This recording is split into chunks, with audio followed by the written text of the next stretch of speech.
जोहार दोस्तों, आशा करता हूँ कि आप सब हेल्दी होंगे। यह वीडियो सिर्फ एजुकेशनल पर्पस के लिए है। कोई भी मेडिसिन डॉक्टर की एडवाइस से ही लें और सेल्फ मेडिकेशन कभी भी ना करें। तो आज के इस वीडियो में हम डिस्कस करने वाले हैं कुछ ओटीसी मेडिसिन के बारे में, जिसका यूज सभी को पता होना चाहिए। ओटीसी मतलब होता है ओवर द काउंटर मेडिसिन, यानी कि वैसी दवाइयाँ जिन्हें आप बिना डॉक्टर की पर्ची यानी कि प्रिस्क्रिप्शन के बिना ही मेडिकल स्टोर या फार्मेसी से खरीद सकते हैं। इन्हें आमतौर पर सुरक्षित और सामान्य उपयोग के लिए माना जाता है, लेकिन इसे सही डोज और निर्देश के अनुसार लिया जाए तब। और एक बात का ध्यान हमेशा रखना चाहिए कि ओटीसी मेडिसिन सिर्फ हल्की और सामान्य प्रॉब्लम्स के लिए है। अगर समस्या बढ़ रही हो या लंबे समय तक बनी रहती है तो डॉक्टर से कंसल्ट जरूर करें। तो चलिए शुरू करते हैं। तो सबसे पहले पेन एंड फीवर यानी कि दर्द और बुखार में यूज की जाने वाली मेडिसिन के बारे में डिस्कस करते हैं, जो है पैरासीटामोल। सबसे कॉमन मेडिसिन जो क्रोसिन, डोलो, कैल्पोल, पारासिप के नाम से इजिली मिल जाती है, जिसका यूज फीवर यानी कि बुखार, माइल्ड पेन यानी कि हल्का दर्द और हेडेक यानी कि सिर दर्द में किया जाता है। नेक्स्ट मेडिसिन है इबुप्रोफेन, जो कि ब्रूफेन के नाम से इजिली मिल जाता है। इसका भी यूज पेन और फीवर में किया जाता है। नेक्स्ट मेडिसिन है एस्पिरिन, जो कि डिस्प्रिन के नाम से इजिली मिलती है। इसका यूज हेडेक और बॉडी पेन में किया जाता है। नेक्स्ट मेडिसिन है एसिक्लोफेनेक और डाइक्लोफेनेक। इन दोनों मेडिसिन का यूज बॉडी पेन में किया जाता है। और जितने भी NSAID मेडिसिन है, इन्हें कभी भी खाली पेट नहीं लेना चाहिए, क्योंकि इन्हें अगर खाली पेट लेते हैं तो इससे गैस्ट्राइटिस जैसी समस्या हो सकती है। NSAID मेडिसिन जैसे कि पैरासीटामोल, एसिक्लोफेनेक, डाइक्लोफेनेक, इबुप्रोफेन, इन मेडिसिन को खाली पेट नहीं लेना चाहिए। अब डिस्कस करते हैं कोल्ड, कफ एंड एलर्जी में यूज होने वाली मेडिसिन के बारे में, यानी कि सर्दी, खांसी और एलर्जी में यूज होने वाली कॉमन मेडिसिन के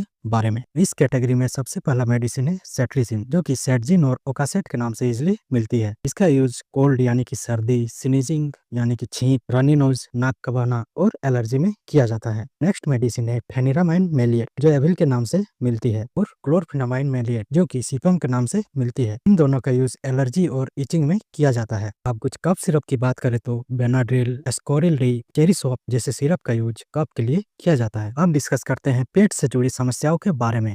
तो सबसे पहले आता है इनडाइजेशन एंड एसिडिटी। इनडाइजेशन का मतलब होता है अपच और एसिडिटी का मतलब होता है अम्लता। तो इनडाइजेशन यानी कि अपच किसे कहते हैं? तो जब हमारा पाचन तंत्र खाने को सही से पचा नहीं पाता है तो पेट में भारीपन, गैस, डकार और उल्टी जैसा फील होने लगता है। साथ ही सीने या पेट में जलन भी होता है, जिसे इंडाइजेशन कहते हैं। और जब पेट में बनने वाला एसिड आवश्यकता से अधिक मात्रा में बनने लगता है तब सीने में जलन, खट्टी डकार, गले तक जलन और उल्टी जैसा फील होता है। इसको एसिडिटी कहते हैं। तो ऐसे सिचुएशंस में जिन मेडिसिन का यूज किया जाता है वो है एंटासिड्स, जिसमें इनो, जेलुसिल, डाइजिन, गैविस्कॉन जैसे मेडिसिन का यूज किया जाता है, जो कि एसिडिटी, इंडाइजेशन और ब्लोटिंग में रिलीफ देता है। अब बात करते हैं कुछ और प्रॉब्लम्स, जैसे कि डायरिया में। तो डायरिया में लोपेरामाइड टेबलेट, जो कि इमोडियम के नाम से इजिली मिलता है, इसका यूज किया जाता है, लेकिन इसका यूज शॉर्ट टर्म के लिए करना चाहिए। अगर ज्यादा दिक्कत हो तो डॉक्टर से कंसल्ट भी करना चाहिए। और अगर बॉडी से एक्सेसिव वाटर लॉस या डिहाइड्रेशन हो तब ORS का यूज करना चाहिए। और साथ ही इलेक्ट्रोलाइट के बैलेंस के लिए इलेक्ट्रॉल और एनर्जल पाउडर का भी यूज करना चाहिए।